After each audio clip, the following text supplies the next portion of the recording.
Estamos hoje conversando sobre crise política na América do Sul com o Everaldo de Oliveira Andrade, professor de História Contemporânea no Departamento de História da USP, e Alberto Randfas, professor no Departamento de Economia da Universidade Federal de São Carlos. A gente discutiu, logo que começaram os protestos lá no Chile, a gente discutiu aqui no estúdio e fazendo uma comparação com os protestos de junho de 2013 aqui no Brasil. Na época eu lembro que um dos entrevistados falou assim, não dá pra gente comparar porque o Chile tem um objetivo, existe uma insatisfação em relação à política econômica, existe um objetivo que é uma Assembleia Constituinte, a renúncia do presidente, diferente do que aconteceu aqui em 2013, quando não tinha um foco específico.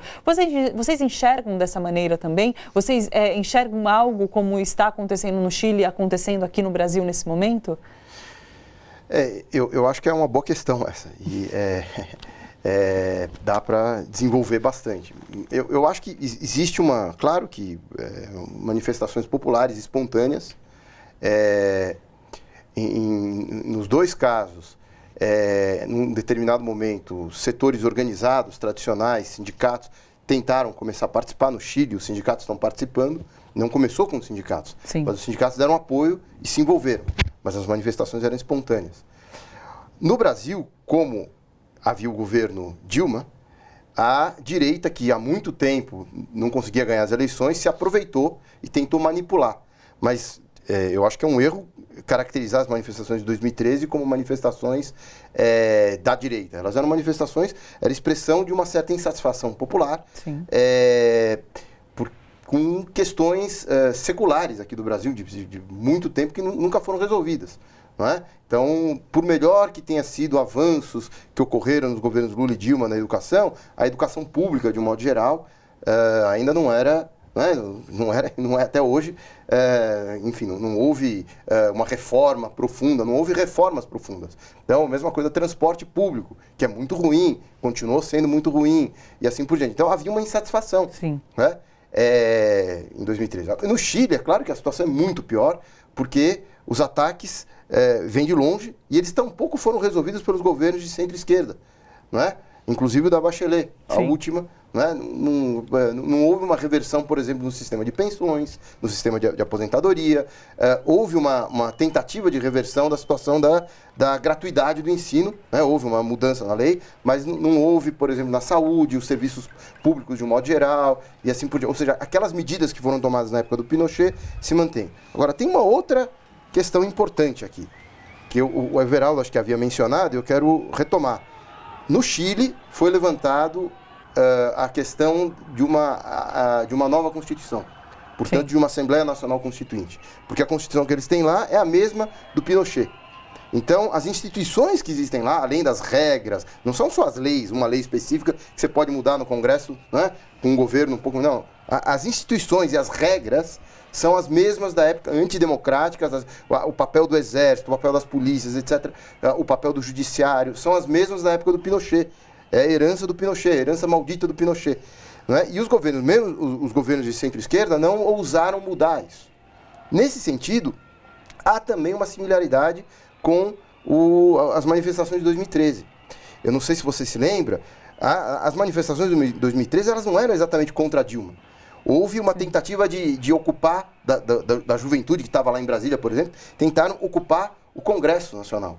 Havia uma revolta contra o Congresso também. Nossa, representatividade mesmo. Representatividade, e a Dilma, corretamente, em 2013, em julho de 2013, quando ela fez aquele pronunciamento em rádio, televisão, etc., ela falou de 5 pontos. O primeiro deles era uma Assembleia Nacional Constituinte pela reforma política. Sim.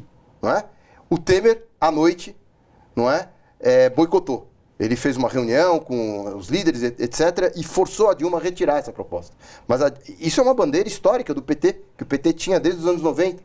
Não é? Porque o PT tem uma avaliação, que na minha opinião é correta, que a Constituição de 88, por mais que ela tenha conseguido conquistar alguns avanços em algumas questões específicas, como o SUS, etc., ela não resolveu o problema das instituições de poder.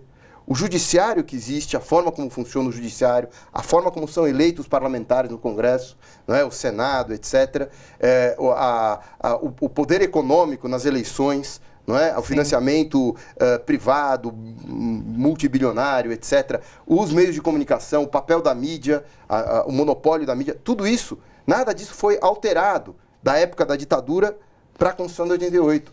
Né? Na época, o centrão da época conseguiu manter toda essa estrutura. Não é? E com isso é impossível um governo, por mais progressista, como foi o do Lula ou o da Dilma, conseguirem mudar algumas coisas essenciais, fazerem reformas estruturais. Sim. Por exemplo, o Lula e a Dilma não conseguiram fazer uma reforma tributária progressista. No Brasil, pobre paga o grosso dos impostos. A carga tributária recai sobre os pobres e a classe média. O Lula e a Dilma não conseguiram mudar isso. Não foi feita reforma agrária no Brasil. As reformas estruturais de base, aquelas da época do João Goulart, não foram feitas até hoje, porque a Constituição não permite. Então é por isso que o PT, embora tenha assinado a Constituição de 88, ele votou contra a Constituição de 88. E é por isso que, sem você fazer alterações profundas nessa Constituição, não tem como resolver os problemas essenciais. No Chile e no Brasil também. Sim, mas no Chile agora talvez haja essa oportunidade, claro, diferente aqui no Brasil. E é a saída política, né? Sim. Quero ouvir você, professor Everaldo. Eu concordo com a maior parte das questões que o Alberto levantou sobre essa questão da Constituinte. Acho que sem esse marco novo, por mais que tenha um governo progressista, um governo que tenha políticas de expansão do ensino, valorização do salário mínimo, como foi os governos do PT nesse período, eles esbarram num arcabouço institucional que foi construído para bloquear o avanço das políticas sociais. E 2013 revelou um pouco isso, né? Uma insatisfação geral, que tem a ver com também uma questão que eu acho que é importante, os efeitos da crise de 2007, 2008 do capitalismo, embora tenham sido contidos em parte pelas políticas anticíclicas que foram desenvolvidas pelo Lula, pelo Guido Mantega, etc., teve um esgotamento, acho que, dessas políticas. Sim. Que gerou insatisfação e os bloqueios institucionais impediram que muitas das reivindicações populares pudessem ser atendidas. E essa questão que o Roberto lembrou, acho que é muito importante. A Dilma teve uma oportunidade histórica ali em 2013 de aproveitar a crise no sentido positivo de colocar o coração do problema, né? E ali, né, ao não abrir esse caminho, que foi um caminho que foi aberto pelo Evo Morales, que foi aberto pelo Correia no Equador, que foi aberto pelo Chávez na época na Venezuela, ela criou, né, um obstáculo para enfrentar os verdadeiros inimigos do progresso, do desenvolvimento do Brasil. Agora, Sebastião Pinheira tem essa oportunidade, como a gente comentou, mas ele até agora não deu nenhum sinal de que ele vai atender essa demanda. Acho muito difícil. Você acha difícil que isso aconteça? Ele é um representante do grande capital no Chile. Sim. Ele é um grande empresário, sim, mas não é um problema pessoal, é que ele representa, sim, o empresariado, o grande empresariado chileno, o capital financeiro chileno e internacional, e ele não tem por que defender a mudança da Constituição que existe no Chile, que serve para atender os interesses desse grande, sim, capital. Né? Agora, sem essa decisão e sem esse recuo de alguma forma, o que pode acontecer no Chile? Bom, os partidos da chamada esquerda chilena, sim, ela está muito comprometida, sim, com a manutenção, né, dessas estruturas que estão 30 anos depois do fim da ditadura do Pinochet, está intocada a Constituição.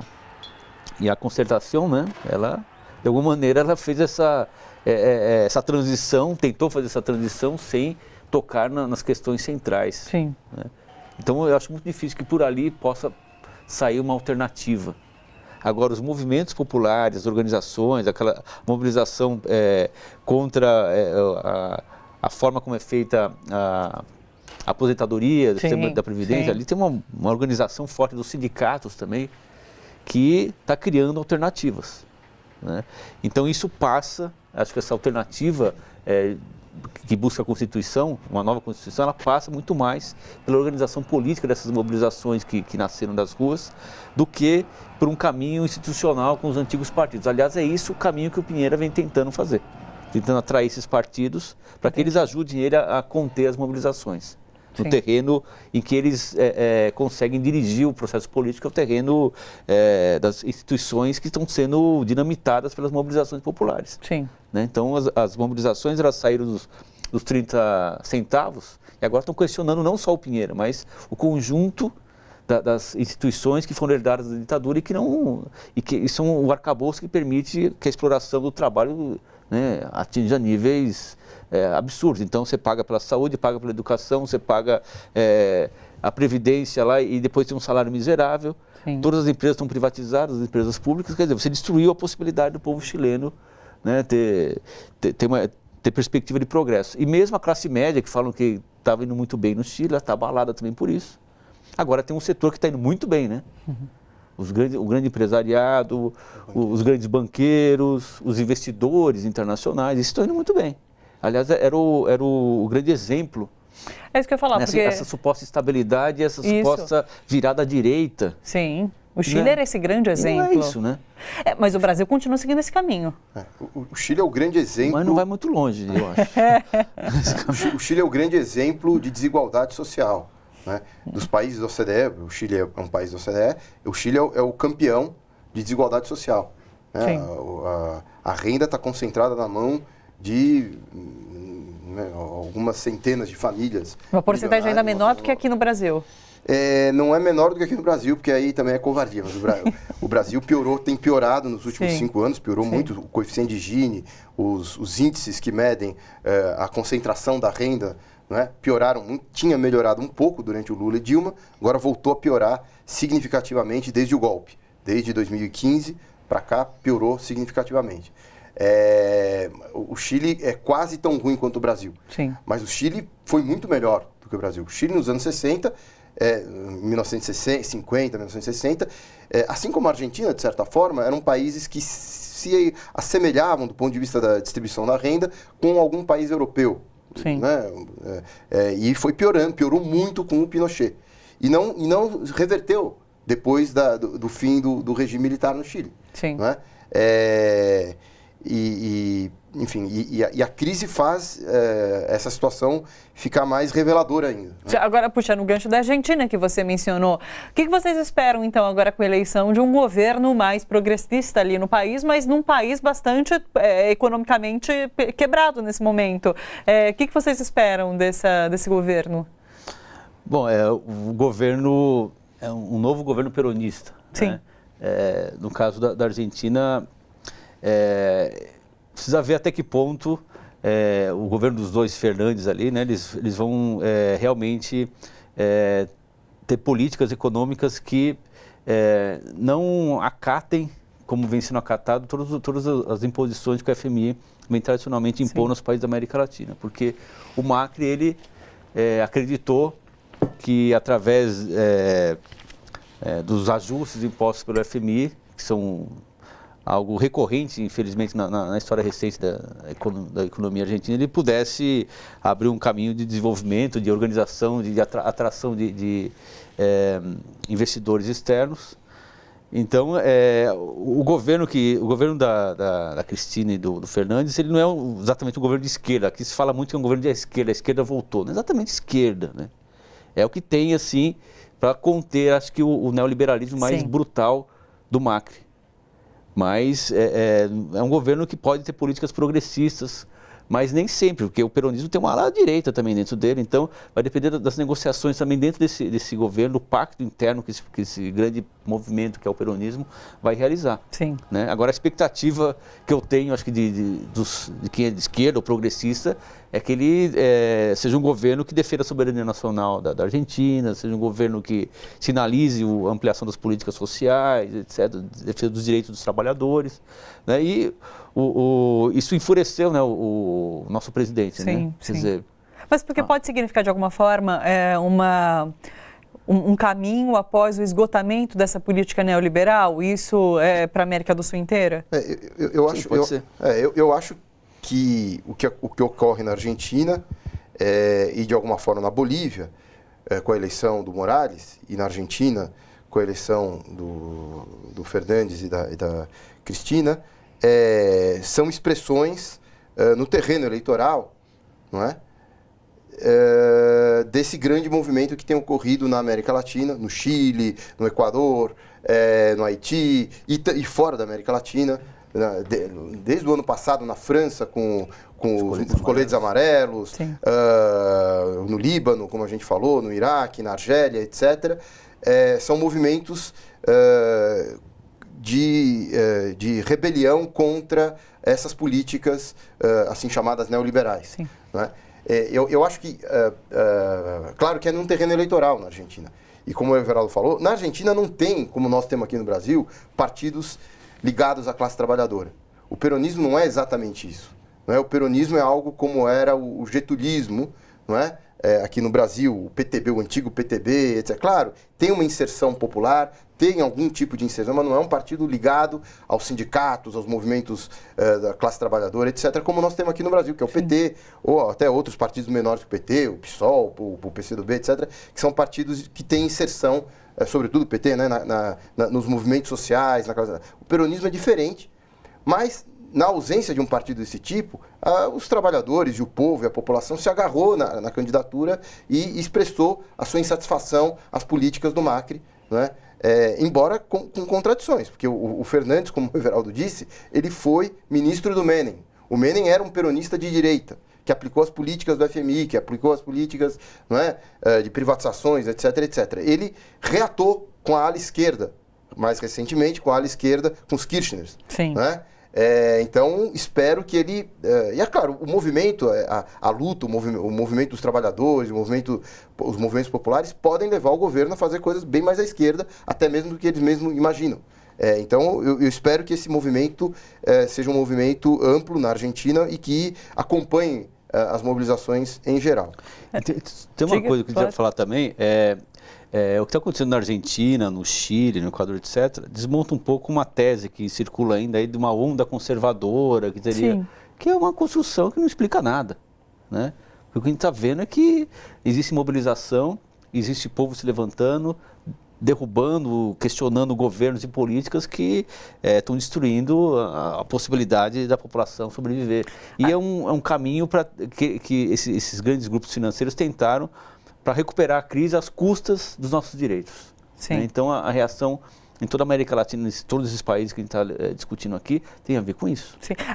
Na história, eu sempre ouvi falar que é tudo cíclico, né? A história é toda cheia de ciclos, é feita por ciclos. Mas parece que agora esses ciclos, por conta da era em que a gente vive, esses ciclos diminuíram de tempo. Então, a gente está tendo ciclos passando muito rapidamente. Então, a gente teve essa onda conservadora que varreu, assim, muitos países e agora já mudou tudo de novo. É um pouco disso ou não? Você não acredita que seja dessa forma? Eu acho que não. Eu acho que não tem essa onda conservadora. Isso é uma ofensiva, acho que o Alberto falou muito bem. A partir da crise de 2008, há uma ofensiva do capital internacional para resolver a crise, reconquistando direitos que foram conquistados duramente pela luta dos trabalhadores. Então, quando você conquista um serviço de saúde pública, o SUS, por exemplo, no Brasil, que não é uma maravilha, muita gente critica o SUS, mas em comparação com vários países do mundo, é uma conquista importante. Os Estados Unidos, né? Que discute, inclusive, nesse momento, algo universidade parecido. Pública. Não existe, precisa ter muito mais. Mas o que existe é uma conquista importante. Quando o capital está numa crise profunda como aquele está, ele quer reconquistar esse terreno de apropriação, ele quer se apropriar disso, quer ganhar dinheiro com a saúde, quer ganhar dinheiro com a educação, quer ganhar dinheiro com a Previdência, como o Guedes quer fazer ainda, né? Ele não tentou agora, mas se a gente deixar, vão avançar em cima dos direitos. E ele quer parar de gastar dinheiro também, ele quer cortar direitos dos trabalhadores e tudo mais. Para não precisar pagar imposto, né? Para os ricos pagarem menos imposto então, ainda. A chamada onda conservadora, ela é uma maneira de tentar explicar, né? O que foi esse avanço do capital, de fato. O avanço do capital, e ele precisa de uma máquina para fazer as pessoas acreditarem que isso é possível. Né? Então a mídia e tudo mais são instrumentos, a mídia empresarial, não essa aqui, ela é instrumento para ajudar a preparar as pessoas a assimilarem, aceitarem esse tipo de... Porque a gente viu, inclusive, a cobertura que foi dada à entrega desse pacote econômico pela grande imprensa hoje. Olha só, você que curte a TVT e quer contribuir com a gente para que a nossa programação chegue cada vez mais longe, se inscreva no nosso canal do YouTube/Rede TVT e torne-se membro. Ou então faça a sua contribuição em nosso Catarse. É só acessar catarse.me/TVT. A gente agradece.